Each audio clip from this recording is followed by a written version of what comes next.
आज शाम 6 बजे मोदी कैबिनेट का विस्तार होने जा रहा है। प्रधानमंत्री नरेंद्र मोदी के दूसरे कार्यकाल का यह पहला मंत्रिमंडल विस्तार होगा। पूरी खबर देखते हैं। प्रधानमंत्री नरेंद्र मोदी के दूसरे कार्यकाल का पहला मंत्रिमंडल विस्तार आज शाम में होगा। सूत्रों के मुताबिक कैबिनेट विस्तार में ओबीसी का सबसे ज्यादा प्रतिनिधित्व रहेगा। कैबिनेट में 25 से ज्यादा ओबीसी मंत्री होंगे और एससी/एसटी कोटे से 10-10 मंत्री होंगे। नए कैबिनेट में हर राज्य का प्रतिनिधित्व होगा। नई कैबिनेट में मंत्रियों की औसत आयु भी कम होगी, यानी नई कैबिनेट में सबसे ज्यादा युवा होंगे।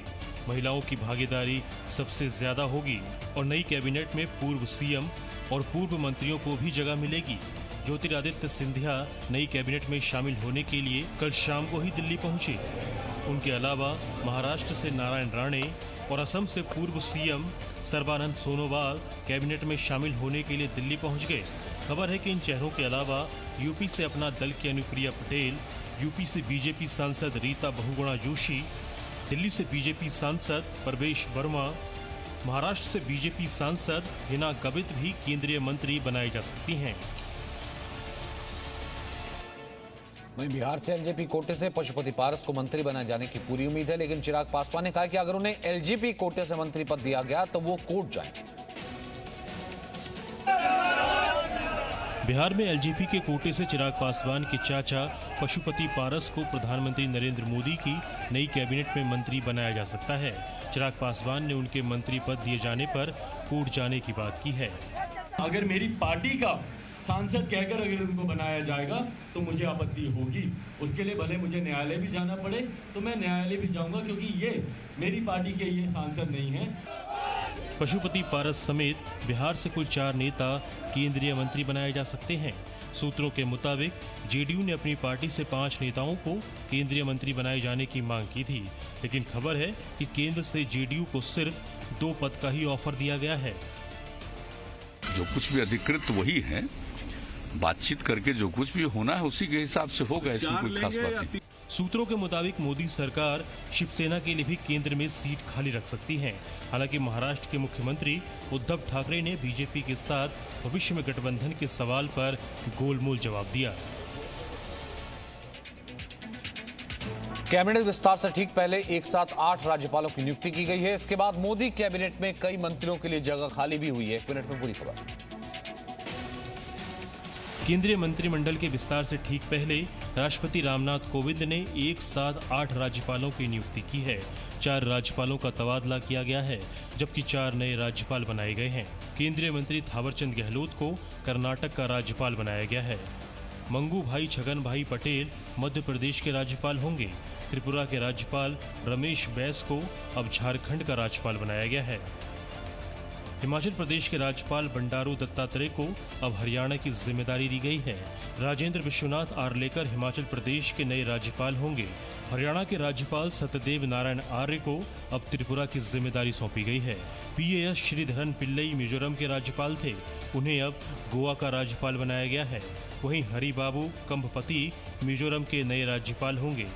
मैं प्रधानमंत्री जी का, राष्ट्रपति जी का और वरिष्ठ नेतृत्व का आभार व्यक्त करता हूँ और विश्वास करता हूँ कि जो दायित्व मुझे मिला है कर्तव्यनिष्ठा से, ईमानदारी से, कठोर परिश्रम करके निभाऊंगा।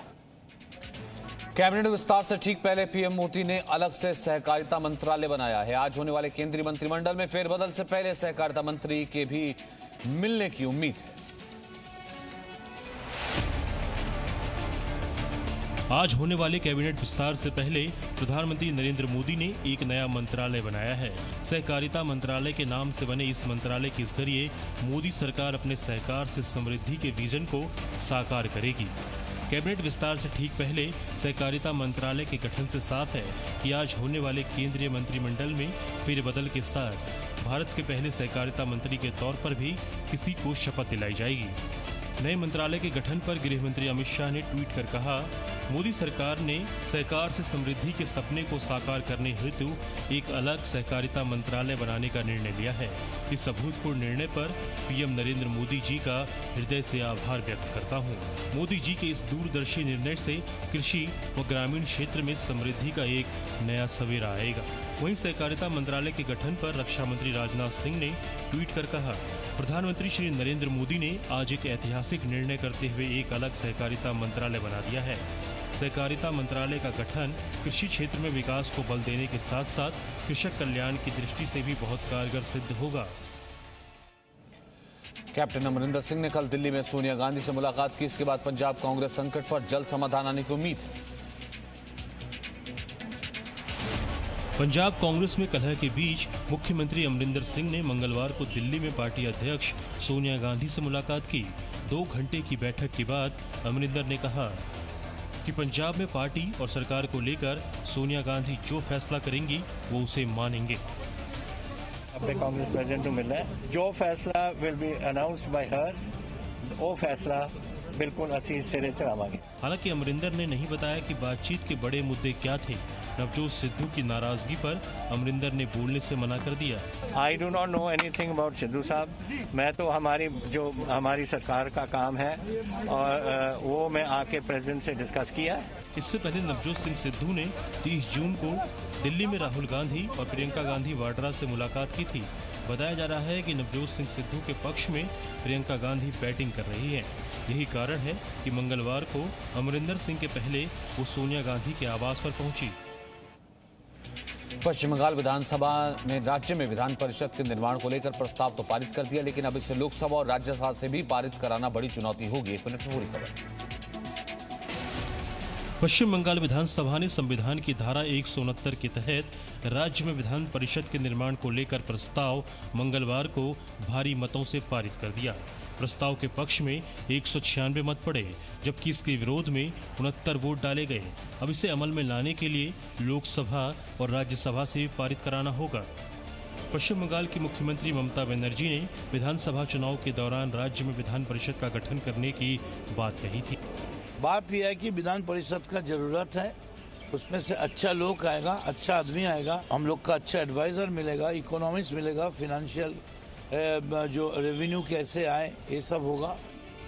बीजेपी ने विधानसभा में इस प्रस्ताव का विरोध किया। विधानसभा में नेता प्रतिपक्ष शुवेंदु अधिकारी ने आरोप लगाया कि मुख्यमंत्री समेत जो लोग चुनाव में हारे थे उन्हें पीछे के दरवाजे से एंट्री कराने की कोशिश की जा रही है। जम्मू कश्मीर में परिसीमन आयोग की बैठक में महबूबा मुफ्ती शामिल नहीं हुई। वहीं जम्मू कश्मीर में ड्रोन के मुद्दे पर दिल्ली में गृह मंत्रालय की बड़ी बैठक हुई। जम्मू कश्मीर के मुद्दे पर मंगलवार को गृह मंत्रालय में उच्च स्तरीय बैठक हुई। गृह सचिव की अध्यक्षता में 4 घंटे चली इस बैठक में आईबी चीफ, जम्मू कश्मीर के डीजीपी, जम्मू के एडीजीपी समेत गृह मंत्रालय के कई वरिष्ठ अधिकारी शामिल हुए। सूत्रों के मुताबिक बैठक में जम्मू टेक्निकल एयरबेस पर हुए ड्रोन हमले, उसकी जांच और भविष्य के ड्रोन के खतरों से निपटने के मुद्दे और सीमा पार से चल रहे आतंकवाद को लेकर चर्चा हुई। वहीं परिसीमन आयोग की टीम मंगलवार को 4 दिवसीय दौरे पर श्रीनगर पहुंची और उसने सर्वदलीय बैठक भी की। हालांकि पीडीपी इस बैठक में शामिल नहीं हुई। बैठक में नेशनल कॉन्फ्रेंस ने ज्ञापन देते हुए कहा कि जम्मू कश्मीर को राज्य का दर्जा दिए जाने के बाद ही लोकतंत्र को मजबूत बनाने के लिए परिसीमन की प्रक्रिया सही कोशिश साबित होगी। पूरे देश में 2026 में डिलिमिटेशन होना है। जम्मू कश्मीर में आज 2021 में ही डिलिमिटेशन क्यों हो रहा है? प्रवर्तन निदेशालय ने मनी लॉन्ड्रिंग के एक मामले में पूछताछ के लिए पीडीपी अध्यक्ष महबूबा मुफ्ती की मां को 14 जुलाई को तलब किया है। 7 दिन के दौरे पर मोहन भागवत चित्रकूट पहुंचे। वहीं भागवत के हिंदू मुस्लिम पर दिए गए बयान पर शिवसेना ने निशाना साधा है। संघ प्रमुख मोहन भागवत के हिंदू मुस्लिम पर दिए गए बयान पर शिवसेना ने निशाना साधा है। शिवसेना के मुखपत्र सामना के संपादकीय में लिखा है, लोगों को अब उन्माद और धर्म द्वेष की राजनीति नहीं चाहिए। क्या संघ प्रमुख की बातों को बीजेपी ने स्वीकार किया है? सरसंघ चालक ने देश के मुस्लिम समाज को ही पुकार लगाई है। हिंदू और मुस्लिम में संघर्ष की वजह गलतफहमी है। सामना के संपादकीय पर बीजेपी ने पलटवार करते हुए कहा कि शिवसेना को चिंतन की जरूरत है। पूजनीय सरसंघ चालक आदरणीय मोहन भागवत जी का बयान, जो शिवसेना हिंदुत्व को तिलांजलि दे चुकी है, त्याग चुकी है, वह शिवसेना इस बयान को कैसे समझ पाएगी? इस बीच संघ प्रमुख मोहन भागवत चित्रकूट पहुंचे हैं, जहां प्रांत प्रचारकों के साथ 8 जुलाई से 12 जुलाई तक बैठक चलेगी। इस दौरान प्रदेश में योगी सरकार के कामकाज के आकलन के साथ ही आगामी विधानसभा चुनाव को लेकर भी मंथन होगा। कई विपक्षी नेताओं ने स्टेन स्वामी की मौत को साजिश कहा है। वहीं इस मामले में 10 विपक्षी दलों ने राष्ट्रपति को चिट्ठी भी लिखी। भीमा कोरेगांव केस के आरोपी स्टेन स्वामी की मौत पर 10 विपक्षी दलों ने राष्ट्रपति को चिट्ठी लिखकर जांच और कार्रवाई की मांग की है। स्टेन स्वामी की सोमवार को मुंबई के अस्पताल में इलाज के दौरान मौत हो गई थी। विपक्षी दलों ने राष्ट्रपति से अपील की, कृपया सरकार को स्टेन स्वामी की मौत पर जांच के निर्देश दें। पुलिस कस्टडी में हुई मौत के जिम्मेदार लोगों पर कार्रवाई हो। भीमा कोरेगांव जैसे राजनीति प्रेरित मामले वापस लिए जाएं। राजद्रोह और यूएपीए के तहत गिरफ्तार लोग रिहा किए जाएं। 84 साल के मरीज, पार्किंसन डिजीज के मरीज, उनको ऊपर ये यूएपीए थोप देते हो जो आतंकवादियों के खिलाफ कानून है, और उसका दुरुपयोग करके बेल नहीं देते। इससे पहले कई विपक्षी नेताओं ने स्टेन स्वामी को साजिश का शिकार बताया। कांग्रेस सांसद राहुल गांधी ने ट्वीट किया, वे न्याय और मानवता के हकदार थे। कई हस्तियों ने अदालती प्रक्रिया पर भी सवाल उठाए। 84 साल के स्टेन स्वामी को पिछले साल अक्टूबर में गिरफ्तार किया गया था। कई हिल स्टेशन पर उमड़ी भारी भीड़ से चिंतित स्वास्थ्य मंत्रालय ने हिमाचल सरकार को चिट्ठी लिखी। सूत्रों के मुताबिक केंद्रीय स्वास्थ्य मंत्रालय ने हिमाचल प्रदेश के शिमला और मनाली में बड़े पैमाने पर कोविड प्रोटोकॉल उल्लंघन को लेकर हिमाचल सरकार को पत्र लिखा है। इससे पहले स्वास्थ्य मंत्रालय ने नियम उल्लंघन पर चिंता जताते हुए कहा कि लोगों को इस तरह का बर्ताव कोरोना से लड़ाई में अब तक के फायदे को कम कर सकता है। हिल स्टेशंस में लोग बिना मास्क के घूम रहे हैं, बिना फिजिकल डिस्टेंसिंग के घूम रहे हैं। यह ऐसा एक माहौल क्रिएट करेगा जिसमें अब तक जो gain in terms of management of Covid जो हमने लिए हैं वह फिर से नलीफाई हो सकते हैं। हालांकि हिल स्टेशनों पर लगातार भीड़ बढ़ती जा रही है। शिमला और श्रीनगर जैसी जगहों पर बड़ी संख्या में लोगों का पहुंचना जारी है। बढ़ती भीड़ की वजह से शिमला में कई जगह ट्रैफिक जाम भी देखने को मिल रहा है। वहीं देश में कोरोना संक्रमण लगातार कम होता जा रहा है। पिछले 24 घंटे में 34,703 नए केस आए, जबकि 553 लोगों की मौत हुई। सेना के 2 गद्दारों को गिरफ्तार कर लिया गया है। इन पर आईएसआई के लिए जासूसी करने का आरोप है। देखिए 1 मिनट में पूरी खबर।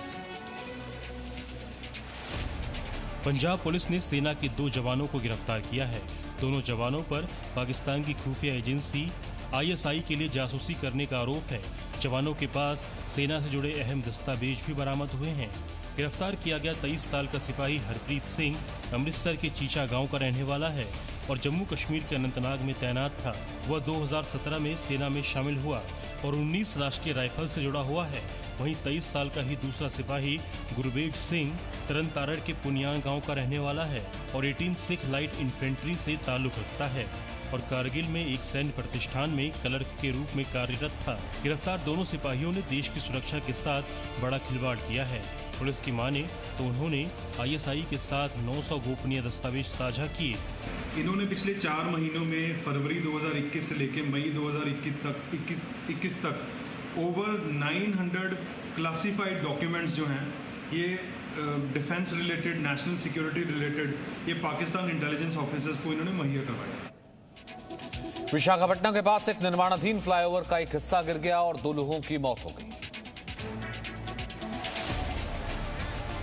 विशाखापट्टनम के पास अनाकापल्ली में मंगलवार शाम निर्माणाधीन फ्लाईओवर का एक हिस्सा गिर गया।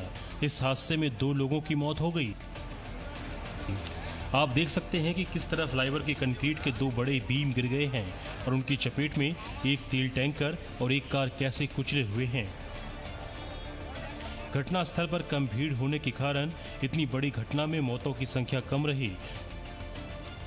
नहीं तो जिस तरह से अचानक 2 स्लैब भरभरा कर जमीन पर आ गिरे, उसमें दबकर कई जाने जा सकती थी। इस बड़े हादसे में कार के ड्राइवर और एक यात्री की मौत हो गई, जबकि तेल टैंकर का ड्राइवर और खलासी घायल हो गया।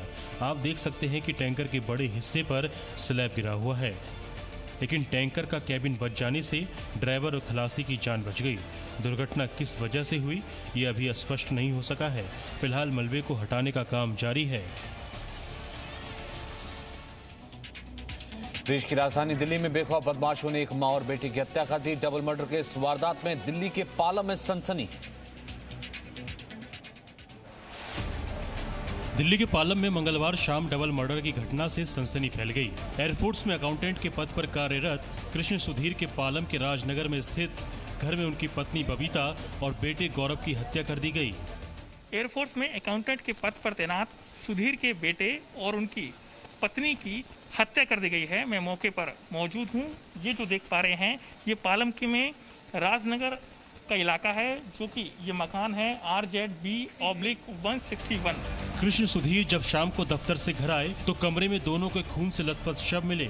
ऐसी आशंका है कि 27 साल के बेटे गौरव और 52 साल की पत्नी बबीता पर घर में जिम करने वाले डंबल से ताबड़तोड़ हमले किए गए, जिससे दोनों की मौत हो गई। रिश्तेदारों ने लूट का विरोध करने पर हत्या की आशंका व्यक्त की है। लूट के चक्कर में ही हुआ है ये। हो सकता है पहले से तहकीकात की गई है, प्लानिंग करके ही काम किया गया है। ज्वेलरी और कैश ही गया सर। पहचान छिपाने के उद्देश्य से आरोपी अपने साथ सीसीटीवी का DVR भी ले गए। बिहार में लगातार बारिश से कुछ जिलों में बाढ़ जैसे हालात हैं। तेज बहाव से सड़कें कट जाने से लोग काफी मुश्किल में हैं।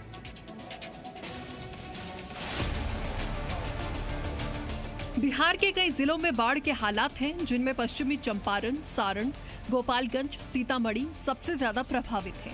जानकारी के मुताबिक छपरा के तटीय इलाकों के सैकड़ों गांव में नदी का पानी पहुंच गया है। गांव को जोड़ने वाली कई सड़कें तेज बहाव में धंस गई हैं। सड़क संपर्क पूरी तरह से ठप है। मोतिहारी में भी स्थानीय नदियों का उफान लोगों की मुश्किलें बढ़ा रहा है। बिहार के गोपालगंज की तस्वीर भी कुछ अलग नहीं है। नदियों का जलस्तर लोगों की मुश्किलें बढ़ा रहा है। सीतामढ़ी, बेतिया, बगहा में भी बाढ़ के बुरे हालात हैं। सड़कों पर चलना मुश्किल है। पानी इतना ज्यादा है कि नाव का सहारा लेना पड़ रहा है। बिहार के जल संसाधन विभाग के मुताबिक इस वर्ष बाढ़ से बचाव को देखते हुए कुल 298 योजनाओं पर काम शुरू हुआ, जिनमें से 150 से ज्यादा तो पूरी भी हो चुकी हैं। बावजूद इसके बाढ़ संवेदनशील इलाकों में कोई तब्दीली दिखाई नहीं दे रही।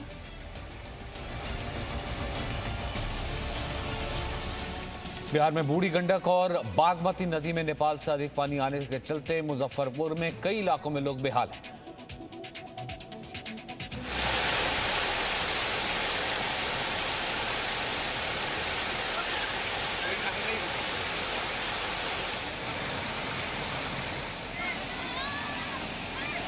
ड्रोन से ली गई इन तस्वीरों में आप बिहार के मुजफ्फरपुर का हाल देख रहे हैं।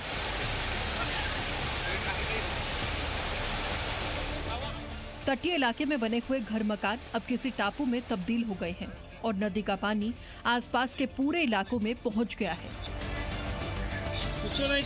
पानी का स्तर लगातार बढ़ता ही जा रहा है। मुजफ्फरपुर के इस इलाके में करीब 50,000 लोग रहते हैं जो इस वक्त बाढ़ में फंसे हैं।